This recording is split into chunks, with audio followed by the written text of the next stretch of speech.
Hey everybody, and welcome to Virtual Trek Con with Cirroc Lofton. Hello. We are joined by two very, very special guests, Mr. Robert Hewitt Wolfe and Mr. Ira Steven Behr of Deep Space Nine fame, both of them. I'm going to leap into the audience. Look at Crowd surf. Time to crowd surf.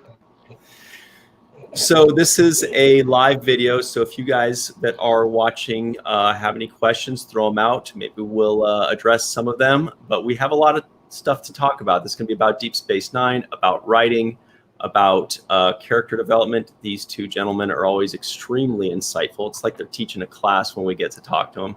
Really excited to talk with We're ready to disappoint you. Oh, I have nothing to say. Any more? How was JG and O'Reilly? Because that must have been a cluster. I'm sure they were a lot of fun. Did they answer anything? Yeah. They were pretty quiet mostly. They were quiet? It was they gave no straight answers. So I take it you've seen them, Ira. I mean, I love I don't see Jay when I was going to the conventions. I would hang. One of the people I would hang with at times was Robert. JG was sometimes there, sometimes not, or he had a significant other there. But O'Reilly is a hoot. So I thought the two of them would have been gold. But I guess what they screwed the pooch. They didn't. No, they were extremely entertaining. Okay. They had props. They had puppets. They gave people nightmares. It was amazing. I would hope so. They are funny guys. So we're not going to be anything like that. We're not going to do anything like that. I don't know if it's possible. Cirroc, what do you think? I don't know if I can live through that again. I had to take a nap after that one. Now I want to go run and grab a puppet, but it's too much work. I'm too lazy. Yeah, JG really wore us out.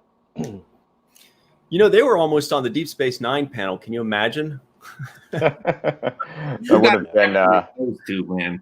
Yeah, they have their own bubble. Yeah. So let's talk about this. First things first. This is something I've been thinking of for a while, because I just sit at home and think about Deep Space Nine oftentimes and do nothing with my life. And I was thinking, like, you guys, you're starting off this show. I don't think either of you had, and correct me if I'm wrong, you didn't specifically have any say as to which characters there would be. You were just kind of handed these characters, or were you a part of the decision-making process as far as what kind of characters there would be? No, the only, and I've told this story ad nauseum, the only influence I had was before I came on the show when Mike was originally talking about it, the whole O'Brien Bashir thing. That was something that wasn't in the planning about that relationship. And so that I talked over with him at the Dodger game. And that was, like I said, one of the things I said, if you let me do that, I'll come back to Star Trek after having left TNG. If I could make that, if we're going to have those kind of relationships on the show, then it's worth coming back to. And Mike said, well, why would I fight against a great relationship if you think it's going to be a great relationship? But other than that, Robert, I don't know if you were there yet. Were you there when with Pete and myself when we were looking at the audition tapes and stuff like that? Yeah, I saw some when I came on to do Q-less. So obviously I wasn't there at all at the beginning. I did a freelance Next Generation, and then they hired me to do a freelance Deep Space Nine. And when I came on to do Q-less, I think they were just finishing casting, or they were shooting already, but you were still looking sometimes at the audition tapes, and Pete was like, having his moments watching the audition tapes, because Pete was such a curmudgeon, So everything to Pete was like a rain of hellfire every moment. That everything was going to blow up every second. So yeah, so we were shown. It was nice of Mike to let us see some of these auditions, and at times we would give an opinion on a personal level. But no, that we got those those characters, those actors handed to us, and and a couple of others, Right. I was a staff writer. I had no input on anything. I just did what I was told. I kept you pretty well freaking informed. No, that's true. I was informed. I'm not saying I wasn't informed. I was well in the loop of what was happening. I just you were more in the loop than any staff writer, I think, in history. No, I know. I was extremely blessed to be able. I mean, Michael and especially Ira were super generous in listening to such a snot-nosed kid about letting me express myself. But that was all Michael and Rick. All the creation of the characters, all the casting, that was all them. So that was all that was all existed. They had a 60-page Bible, they had a 2-hour pilot script, they had done an exhaustive casting process. And they got a great cast. I mean, it's a terrific cast, obviously. Right. So the reason I was asking that is because it just leads me into what I was thinking next, which was when you first see the list, the Bible, the actors, the characters, and you're first coming on, Ira kind of a little bit more in the beginning and Robert a little bit later, it seems. Were there one or two characters that stood out to you where you're like, I really want to write for this character, or some that were like extra interesting, or a character type or trope that you hadn't considered before and you were excited to jump into it? Well, I knew Rene Auberjonois from the Robert Altman films and a lot of other films, so I was excited about Rene. I mean, he was the one that popped out. Obviously, Avery, but Avery was, I was involved with with some of the discussions about that casting, and I was getting calls. This is how I don't know if this is in I don't have the companion book. I didn't even take the companion book off the shelf and bring it with me. I don't know if this is in the companion book, but I got phone calls from executives around town telling me, I'm not saying I had any power. I had no power, but I was on the show and they knew I was a producer on the show. People calling me and telling me not to hire Avery, that he's too much trouble, that he doesn't like white people, that it was really fucking, it was really weird, that it made that kind of an impact. Certainly, Hawk, his relationship with the powers that be must not have been too jolly, I suppose, because it was like, on the QT, and now it's so long ago, who gives a flying? So it's easier to say, but so the casting of Cisco was, and Dax, which was a different problem. But the thing with Cisco was, as I've said before, we expected someone younger and less put together than Avery Brooks. It was like, Avery Brooks is doing this part? Wait a second, which is why I always hated that scene with him and Picard.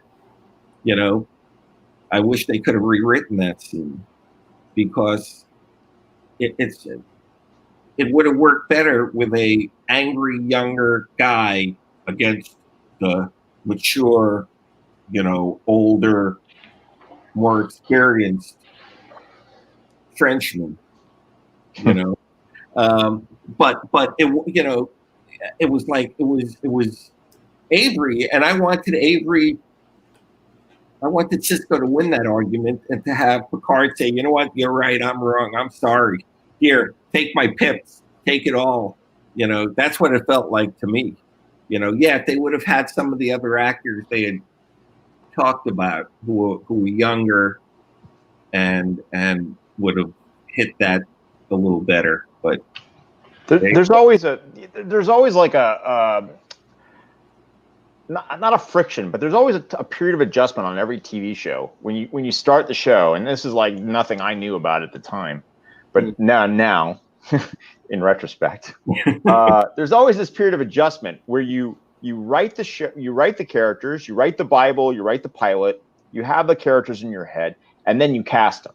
And once you cast them, sometimes it's a perfect match, and you're just like, that's exactly who I imagined, and the character's exactly who I thought it was. Sometimes it's not a perfect match, and sometimes it just not that it's better or worse. It's just different than what you expect. And I think that both, I would say, Avery and Terry were different from what the page suggested they would be. Really? And so was, to a certain extent, Odo. I think it's fair to say that Renee was a little bit different than what you would have expected Odo to be. They told us Clint Eastwood, right, Robert? They told us Clint Eastwood, and they cast Renee Auberjonois, who is this persnickety, like, I mean, he is a spectacular actor, but he is not in the mold of Clint Eastwood. Like, that is not his persona, and that is not what comes through. It's a completely different kind of feeling, you know? I mean, Renee Auberjonois always, to me, feels like a mid-ranking British officer. You know, it just in his personality, it just is just he's just kind of he's a little persnickety, and he's kind of judging everyone all the time, and it's just a different guy. And so that period of adjustment was a lot of the first season. A lot of the first season was like going like, okay, here's who the characters were written by Michael, and Michael was there and was part of this whole process, and here's who they are when we're looking them on the screen.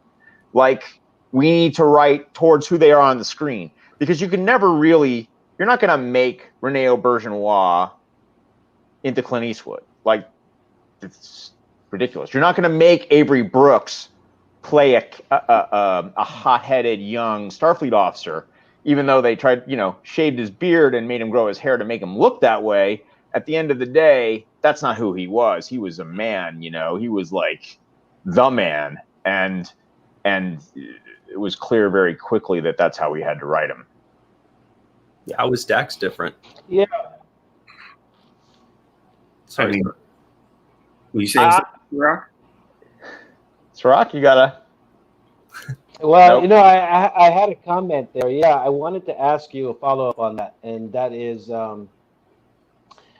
Ira, you seem, you're kind of an against the grain person. You're not the follow the everybody kind of guy. You stand out with your style and your character and just who you are, your persona. Is there something in that rebellious kind of nature about you that attracted you about Avery and kind of the rumorations about who he was? I would only say this about that.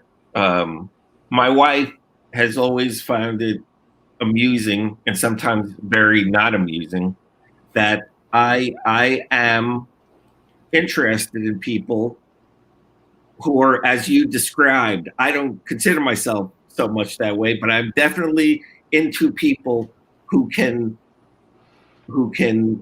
are so who they are and so unique that sometimes they can rub people the wrong way because they refuse to back down on just about anything. And I've always liked people. They interest me. They make me laugh. I feel for them because I think there's a lot of pain sometimes buried in all of that.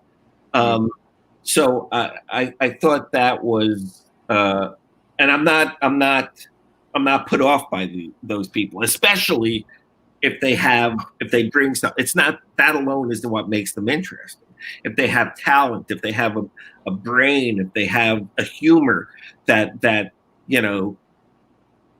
stands out and says something special, then so I thought that Avery was an interesting challenge at the beginning because he was imposing, and it took us, as Robert said, it took us a while, and there came a point where I felt like, everyone was trying to convince themselves that Avery wasn't doing the role the way he should have been doing the role, and that it was somehow Avery who was accountable. And then it took us a while to realize that we were accountable especially after I saw him do his Paul Robeson, the one. Oh yeah, that was eye-opening. Yeah. Yeah. You were there when I came in and said, guys. Yeah, we're coming at this all wrong, man. Like, this guy's amazing, and like what we need to write to him, not try to make him.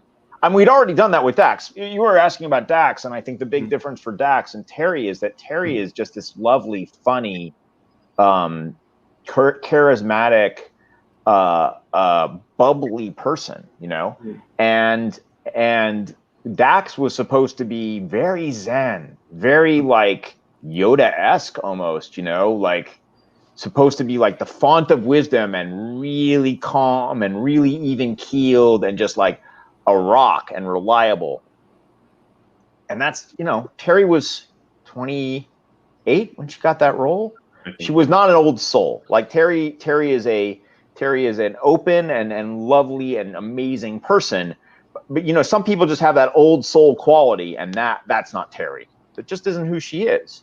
And so we had already started adjusting that character. We stopped writing technobabble for her as much because like she wasn't like exposition wasn't her wasn't her bag. And we started writing her much more fun and much more unpredictable and much more sort of like, instead of being someone who had 8 lifetimes of wisdom, we made her someone with 8 lifetimes of impulses. 8 lifetimes of personality, and that worked so much better. But when Ira came back from seeing Paul Robeson and seeing, that's Avery's one-man show where he plays a very famous actor who had a very activist actor who had this amazing life. And when he came back from that, it was just like, this guy's like, we are under, he's been trying to shove himself into this little tiny box that we've been writing him. And he's been doing his best to fit into that box because he's a really good actor and he's dedicated. We need to get him the hell out of that box. I think was the right, Ira? That was kind of the feeling. Yeah. I will say that, when you told me we were going to talk about the character development, which is very difficult to really talk about, though, sure. So I will take the responsibility along with Robert and the other writers. I mean, we developed the living hell out of every character, whether they were, top of the credits or they were recurring. It doesn't matter. But I think thinking it over, the 2 characters I think we had the most impact on, in that we actually changed the characters, fundamentally changed the characters from who they were originally. And that's Dax, because that became a thing where Robert and I basically said, let's make, Terry talks about it because I went down and talked to Terry about it. I said, we're going to make you more roguish. That was the word. That was the word. That changed that character completely, from what she was supposed to be. That, what was it that Rick had told her, Grace Kelly and Yoda? Yeah, it was like Yoda and Grace Kelly. You can't play that unless... so it was Dax, and the other one who, in the first script I ever wrote, I changed that character 180 degrees from how he was in the opening, which is, believe it or not, the character of Ram. Ram was supposed to be the Ferengi of Ferengis. He was supposed to make Quark look like a candy-ass Ferengi, and he was supposed to be the badass Ferengi. And in Babel, or whatever the hell it was, I remember writing the line, Quark saying to Odo, my brother couldn't fix a straw if it was bent. And that suddenly became a whole new character. Suddenly he was the milquetoast brother, the brother who was downtrodden, the brother who seemed to be, the village idiot, but who had all this other stuff in him that couldn't come out because of his brother's heel on his neck, grinding him into the ground, and so those 2 characters, I think, we took those in places where I don't think Mike and Rick with Ram, they wouldn't have thought of it much because he was just, someone they didn't even know he was going to hang around. But Dax, certainly, we pulled the plug and flushed that character more or less. Not totally away, but we gave her a much more interesting spin, and that felt good. part of it is also there's a theory in writing. There's probably, it's not a term that I've ever heard, but I know that I've heard other writers talk about this. Is this whole idea that like your characters should each be, they shouldn't overlap in their persona. They shouldn't have you shouldn't have two characters who are the same, because there's no point in that. And part of the problem with Quark and Rom was Quark was already the uber Ferengi. Like he was already the uber Ferengi who was all in on the Ferengi philosophy, and so we didn't need a second character like that. But to have Rom be the oppressed, beaten down young brother who is trying to maybe who was more open to things and maybe had talents that he wasn't demonstrating, that gave us a different color. And I think the same to a certain extent is true. Like we didn't need the colors that the original Dax was painted with. We didn't need those colors. We didn't need the sort of Zen Ice Queen. Like it just wasn't necessary to the show. And I think part of that was because of who Avery was playing Cisco as. Avery didn't need that guy. It didn't need that Dax. Avery was so serious and so centered and so solidly there, and not callow at all, and not a young man trying to feel his way through life, but a guy who was fully formed. He didn't need a mentor thing. He didn't need a mentor. Like he was the mentor. So right. Dax has wild card though. Dax is the person who can go on adventures with Klingons, and Dax is the person who even in that early episode, Dax, who we realized some of her past lives were pretty nefarious. Not nefarious, but at least one of them was nefarious. Right. But in Dax, it turns out that Curzon did some questionable things, and so to make her less reliable and more of a source of spontaneity in Cisco's life and a little bit of chaos was just it just felt better. Not only did it match the actress better, it felt better as a character in the mix. So thanks for listening. It's been fun. It's been great. That's what we have for you guys. That's it. We're done. Now we recently talked Source to of chaos. Alexander Siddig. Who? And he Sid. Siddig. And one of the things he mentioned was that he liked the fact that his character was kind of generic and not boxed into any kind of ethnicity or he liked the fact that he had this generic identity, and he didn't want to be known as black or white, or he just wanted to be this kind of person. Was that a conscious thing that you guys did, or was that just in his head? Well, I don't know. The fact is, he was this young kind of, I know he acts like he's a total loser back then, which is not true. He was this kind of good-looking young guy with this British accent, so it was and we didn't need to play, a Brit in the show. They already had a Brit playing Frenchman on the other show, so we didn't need that. so it was none of that. The fact that he was, the thing that we were so focused on was to make him the character that kind of almost backfired on poor Sid.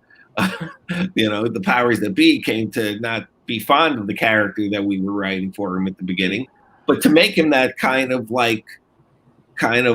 awkward, kind of very smart, but constantly putting his foot in his mouth, hitting, in the Me Too generation, his attack, his frontal assault on Dax's defenses would not be going over very well today. I mean, the only thing you could say about it was so out there, it was so upfront and pathetic that it wasn't, she could just he was a little gnat that she could knock away. But that's who we were thinking of, right? We were thinking of his character rather than his ethnicity or where he came from.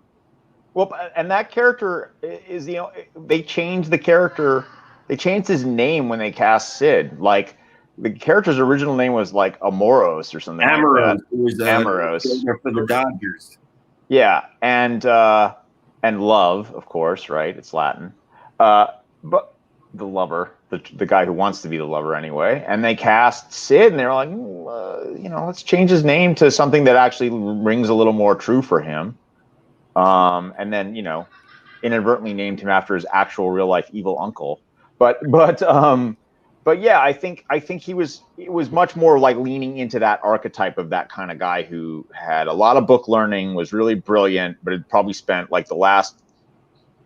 his entire life in academia, medical, graduate school, medical school, like lab work, a guy who just had the ideas of what the world was like outside those doors, but never really had the experience. And I think it was a character that spoke to Sid, and I think it spoke to the audience too. And he had tremendous character growth. I mean, we're talking about character development. Michael set him up to have one of the best arcs on the show by doing that. Like his whole idea was that this guy was the guy who was going to come in and be kind of almost colonial towards the Bajorans and kind of like flailingly hitting on everything that moved and wanting to practice frontier medicine. And I think his vision was always that this guy was going to end up this amazing, heroic doctor who, that he would end up growing into this amazing Starfleet officer. I think that was kind of the idea, was to see that growth over 7 years of a guy who starts out at 25, ends at 35, starts out with no life experience really, ends up with tremendous life experience, having been mentored by Sisko, having learned so much from Dax and from everybody else in his life. I think that it was probably the easiest character arc to execute because it was the cleanest setup of where he started, and you could know where he was supposed to end up, and so it was just a case of like that was a character arc that didn't change that much. We sort of knew where that was going. Real quick, speaking of Bashir, our friend Lawrence Neal says Bashir's behavior would go over better today than Kirk's. So that's, at least there's that. I saw someone else comment on the chat. I just glanced down and they were saying they knew a lot of people coming out of medical school who are just like Bashir. Yeah, that was our resident doctor, Anne-Marie Siegel, who said that right here, yeah. Yeah, there it is. And I think that is true. I certainly knew. I had lots of friends who went to medical school, and they didn't have a lot of time to develop socially. So yeah, I think that was a lot of fun to do. Yeah. So to answer your question, we weren't thinking so much about ethnicity with his character at all. It was the character that we were trying to figure out, and ultimately having to defend a little bit when he was not popular with the fans at the beginning. Yeah, they do these things that's called testing, and where they like show episodes to people somewhat randomly selected people, but basically people have nothing better to do with an hour of their time and want to make $30 to watch an episode and like turn dials about the characters. And I think Bashir did not test well. Did Bashir test the worst? I believe he did. Let's face it, in the history, he was the guy, that put the target on his back and said, hey, if you guys want to flush this character, we're not telling you to, but if you want to, we'd be fine with it. So, yeah. It was like, nope. That's what they always do after testing, by the way. They always tell you to kill off the least popular character. Oh, yeah. They recommend. They recommend. And usually the answer is like, please no. You try to be as diplomatically as you can in that situation. Unless the actor is just a horrible person you don't want to work with anymore, which was the case with none of our cast. I mean, it just, every single one of them was like, there wasn't one where you go like, who do you want to kill off because they're a pain in the butt? We didn't have that. But to give them some credit, they didn't really, they weren't like trying to force us. We didn't have to draw a line in the dirt and say, we are not killing, we're not getting rid of Bashir. No. It was just the kind of suggestion and push. And it might have been twice. It might have been at the end of season 1 and maybe at the end of season 2. I don't remember. But I know it was at the end of 1 season for sure. They said, if you want. It's interesting because I had that experience on a different show with a very similar character, and it seems like the callow young man who rubs people the wrong way and is trying to figure things out in the life and is putting their foot in their mouth all the time and maybe doing stupid stuff sometimes is a character that like is really great to have on a show. I really do think, but it's often tests very poorly. That character tests poorly in general.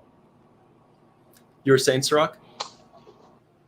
I was saying that Nana said that she felt some kind of animus towards her because she played her character in a masculine kind of way, which was looked at the time as, you know, something negative, because there weren't so many strong, you know, really powerful women like her on television. Is that something that you felt in the feedbacks from any sources? Robert, you want to have? No, I'll take. They didn't show me the feedback. Ira told me about it. I didn't get to see it. I will say this. There was a little feedback about that.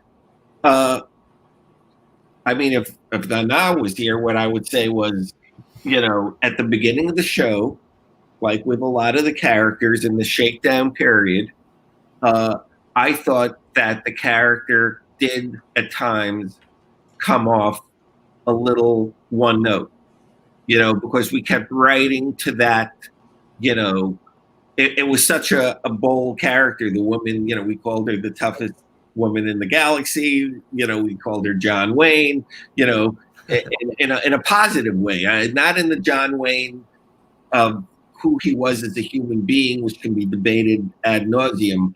But we're talking about the representation, the representative John Wayne, which is someone who is sure of themselves and feisty and will back down to no one.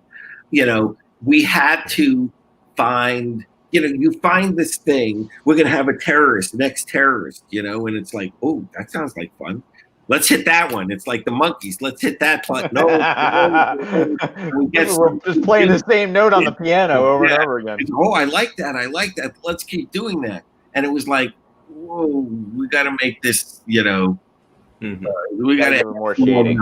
You know, we got to, and so I think it was and I think probably was the actress trying to, you know, really pop, you know, and let's remember, she was acting opposite Avery, and Avery has a presence. And if you don't want to meld into the background, you could look at what Aaron did with, you know, Aaron was perfectly suited to act opposite Avery because Aaron knew no fear, and he would just go in and do his nog thing. You know, it didn't matter who the actor was. And I think, you know, she was, most of her scenes, a lot of her scenes at the beginning were all with Avery. And I think she was just trying to, you know, be a worthy opponent with a small O for him. Yeah. So what? You know, so, okay, that's actors talking about, you know, people hate me because they're insecure. No one disliked her. No one tried to get rid of her.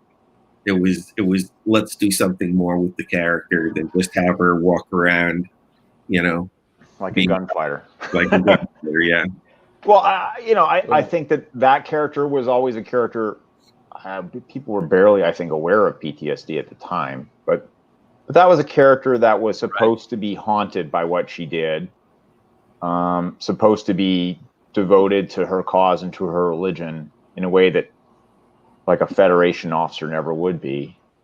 And, you know, we always thought about her through the eyes of, like, someone who fought for the IRA or the PLO, this being the time of, you know, those being the examples of the time that we could think about, who had a cause that they believed was right and did terrible things for that cause. And I think that for character development, I think that the more we leaned into that, the more we found more juice in that. Her story is really about someone coming to life again in a way, someone who has embraced death as a lifestyle and is now on this station with this Federation and these Starfleet people who who don't see things that way at all, who see the world as like this amazing, interesting place that's full of opportunity and possibility for growth and change. And I think that Michael had a saying about characters finding themselves in a better story than the one they would have written for themselves. Remember that, Ira? Yep. Yeah, and I think that was definitely his idea of Kira to a certain extent, and Cisco both were characters that found themselves in a better story than the ones they would have imagined for themselves. And both of them took time to understand that and grow into those opportunities. That was sort of our take. And I think if we had written her more PTSD-like at the beginning, it would not have gone over, because she would have just been the weak woman who was not enough to be the soldier, and it would not have worked. She had to establish who she was, that veneer, that toughness, that implacable attitude, so then we could peel back the layers and see the vulnerability underneath, and the pain and the confusion and the, I'm here to represent my people, but slowly I seem to be siding with the Federation on some things, and I'm realizing that, some of the most important and powerful people on, of my race and of my religion, I don't agree with. And so, I mean, Kira was just a great character. Yeah, and like Nana, I mean, I'm going to keep saying this about everybody, but Nana did such an amazing job with her. Again, like, I didn't know how good I had it, or we had it as a writing staff, because I too was very young, and I was Bashir, I didn't know what the hell I was doing. But we had such a great cast from top to bottom that they could adjust and they could take on whatever we were writing for them, and they were also looking for character growth and kind of tracking their characters over time, and this is Cirroc, you certainly were there and doing an amazing job taking this character of Jake and growing him from a boy to a man over the course of the series. And that it's a gift when you're writers and you have a cast that can do anything like that. That if you write a scene where the character is going to pivot or grow or have some kind of breakthrough, that the actor is going to play it. That we can write an episode like I'm forgetting the name, the one where Jake is the war reporter. What was that? I don't remember what that one's called, but I bet you the people in the comments will tell us. Yes, someone where Jake kind of goes into a war reporting experience and learn and sees war firsthand, and knowing that we could give that material to Cirroc and he would totally smash it, or giving Aaron the arc of only the battle to the strong, something like that. Only the battle to the strong. That's it.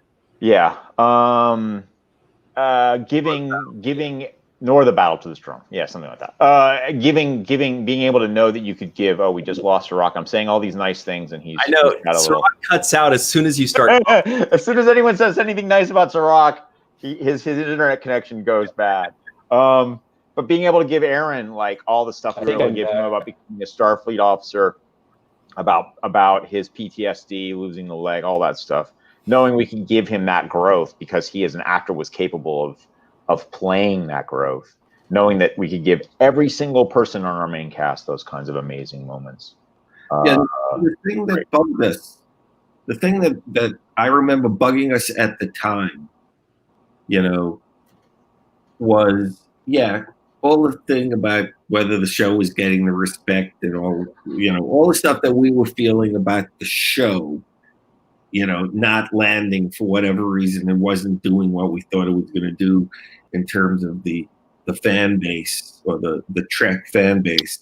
But the one element of that within that really, really bugged me was, whether you like the shows, whether you like this, whether you like the fact it's on a space station or whatever, there was so much good acting on it, and no one was ever singled out. There was never no one ever got accolades of even from the science fiction.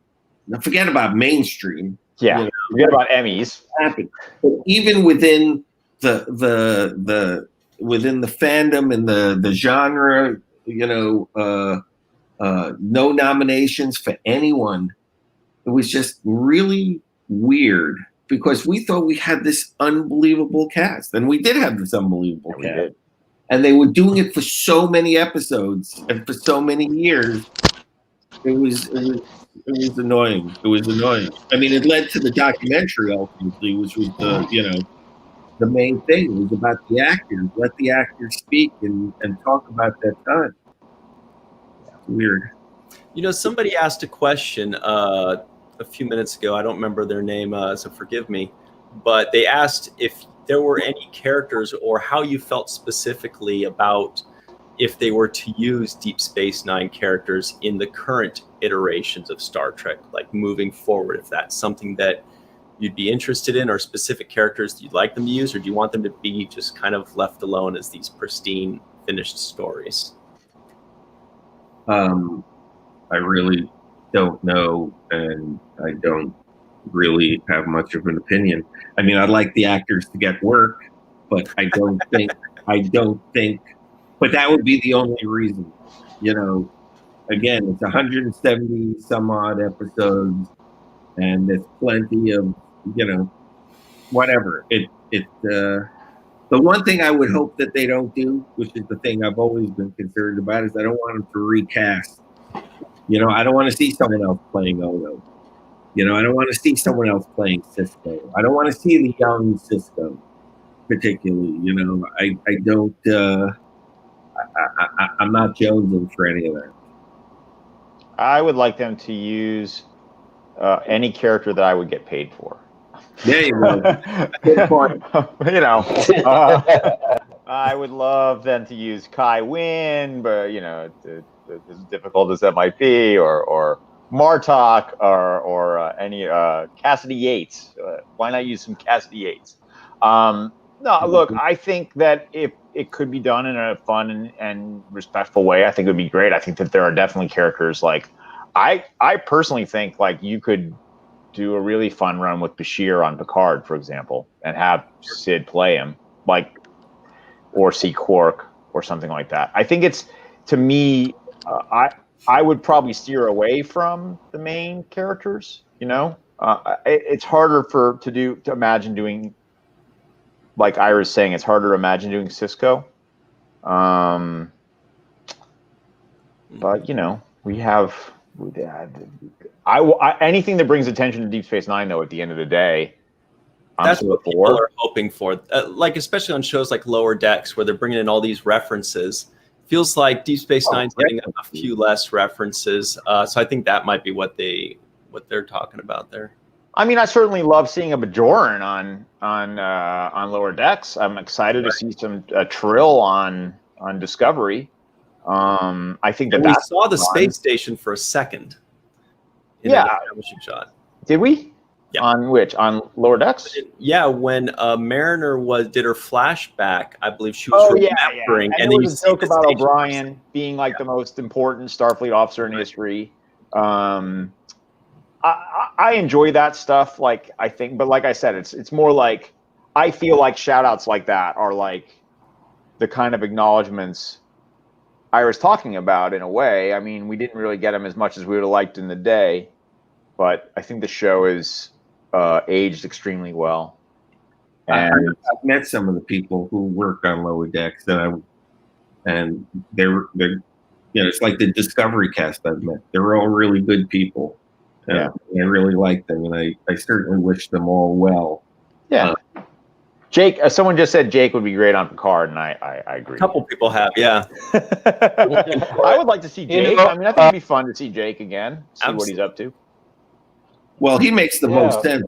I know what you're saying about Bashir, but I think that would be an interesting place to go with Jake Sisko. Yeah. Yeah. I mean, I could certainly see pitching, him as out there doing something cool and interesting with his writing and his reporting. I think that's not a character we've seen a lot of on Star Trek in general, is like the person who is like an investigative journalist or someone who is like the voice of like the whatever, Fifth Estate. Is it the Fifth Estate? I don't remember. But the voice of the media, what the hell the media is like in the days of Picard, I have no idea, but it could be interesting to see. Well, we saw a little glimpse of it in the very first episode. There was a lady that was kind of tricking Picard and kind of did a bait and switch on him. And some people said that Jake Sisko, but I don't think they'd want to bring him back. That didn't seem like Jake's style, to be honest. Look, I would love to. I think you could see Dax on anything. I think you could see Dax in Discovery, like the symbiote. Like I would be totally for seeing Dax in 900 years, because why not? Or one thing flashbacking to see it in the original series days, to see gymnast Dax, who had an affair with McCoy in on Strange New Worlds. That would be amazing. That'd be fun. What were you saying, Cirroc? Sorry. No, my thing is that out of the new iterations of Star Trek, none of them take on the social issues about racism and sexism and all of the things, religion, that you guys took on. Still, I mean, as great as the new shows are, they kind of steer away from that. But we didn't take them on. I refuse to pick up that mantle and say and clothe ourselves in it, because we did not do any of that, really. I mean, we had 26 episodes to fill, and we wanted to do different types of shows. So if a show was interesting and it was about a subject that had some social relevancy, fine. But we've talked about past tense and how past tense came along. That was something that Robert had a feel for, and then I had my thing down at Santa Monica, and so suddenly it wasn't about we have to go find an issue to do because we're good people. It was like, we want to write about that. We weren't looking to do Far Beyond the Stars. Mark Zicree pitched some dopey show about Jake and some aliens and some sci-fi writers, and suddenly that became a much more interesting show. But so you have to be open for it. But I don't, I didn't see us as, other than the fact that yes, we dealt with characters of color, and we gave characters families, and we gave. In that sense, I think we did some extraordinarily interesting stuff.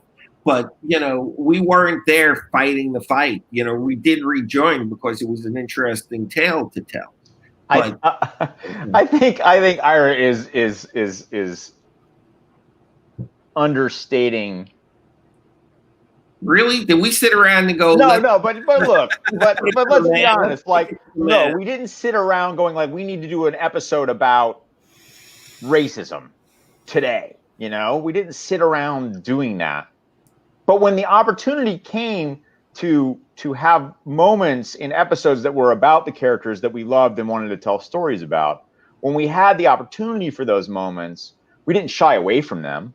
No, definitely not. We definitely came at the stories trying to say interesting things. I don't necessarily think we were trying to say political things, but I think we're trying to say interesting things about the human condition. And when you try to say interesting things about the human condition, you almost always end up hitting on societal issues, PTSD, whatever, the brutal nature of war, whatever the episode was about, the sort of the way cultures treat their soldiers as disposable, anything like that. You're Ira's understating his case. That's all. No, you stated it very well just now. It was always about character. That is my mantra. I will fight that fight to the bitter end, and that's what pisses me off about tons of television, even in this golden age of television. What they consider diving deep into character does not seem so deep to me. But I'll fight that battle and take what I'll put that mantle on for sure.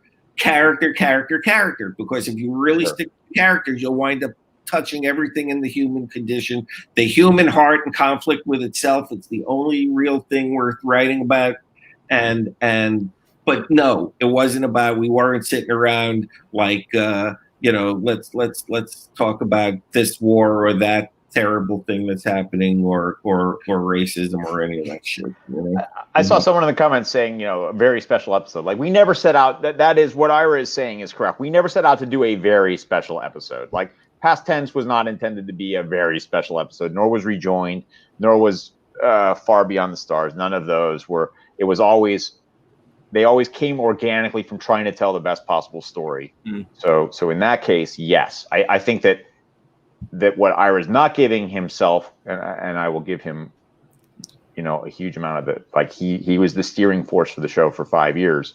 The credit that he's not giving himself is that he never shies away from those things. He does not, as a writer, he's not afraid of going to the uncomfortable places, societally, character-wise, politically, all that stuff. Terrific.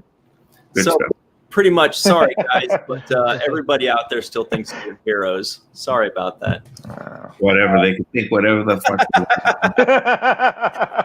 I have learned that I have no control over any of those people, for good or ill. You just got to be, they'll speak nice of you, at one point, and then at another point they'll tell you that you suck. So, you got to, if you're going to take all the praise, you got to be willing to accept the brickbats as well. So that's just. To be fair, we did write a couple really soggy episodes too. Oh yeah, Robert. So you can accept that. Wolfe still doesn't forgive me, nor should he. For he who is without sin, right? That was the one. My name's on that too, man. You begged me. That's on both of us. We sat there together, and you begged me to dump it. You begged me, and I said we have nothing to replace it with, and we're going to be shooting it soon. But you were right. You were right. You were right. No, it wasn't. Let's take it. We wrote more than we wrote other bad ones that I was at least 50% responsible for too. So it was 26 episodes a year. You can't get them all right. Now, guys, real quick, we have about 1 minute left before we have to run. But Cirroc, any final thoughts? I know you look like you had something you're about to say. No, because the question I have has got probably a really long answer. It was about Worf, and if you liked or disliked the addition, having to add him into the slate. Maybe you can give He's a quick part answer. of DS9 history. He's one of our main characters. We did a lot better for Worf than TNG did, and that's just the facts, Jack. And I don't care who claims it or knows it. It's right up there on screen, on your big ass flat screens to look at yourself. So that's how I feel. Worf is one of us, even if he doesn't want to be one of us. He is one of us. So 100%. Yeah. Great, guys. Well, thank you all very much. We really appreciate you, and people in the comments are agreeing with what you're saying. Thank you guys so much for joining us. I mean, it's always so cool when you do it. I know you're very busy doing things, writing things, whether it's books or series or your own projects that you're working on. I know you guys are always very busy, and you're always extremely gracious with your time, and we truly appreciate it. Cirroc and I talk about you guys all the time. By the way, speaking of Worf, the next episode we're about to review is going to be the final episode of season 3. So we're right there. We're right there. No spoilers. He's imminent. He's imminent. Right around the corner. Yeah. Anyway, thanks very much, everybody at home. Cirroc, thank you for popping in and out. I know you had a couple of problems, but you popped out at the worst possible times when Robert was complimenting you. Sorry. Oh, wow. I'll have to rewatch it. Thank you, Ira. Everybody at home. Thanks for having us. Thank you. We got Trekkie Family Feud next, I believe. So check that out in the description box. Click the link. And then after that, there's the Promenade. Our virtual vendors room is called the Promenade. How cool is that? Thanks all very much, and we'll see you next time. They do a great job, these two. So congrats. They really do. They're awesome. Love them. Keep it going, guys. I'm so glad I didn't click end broadcast. Thank you.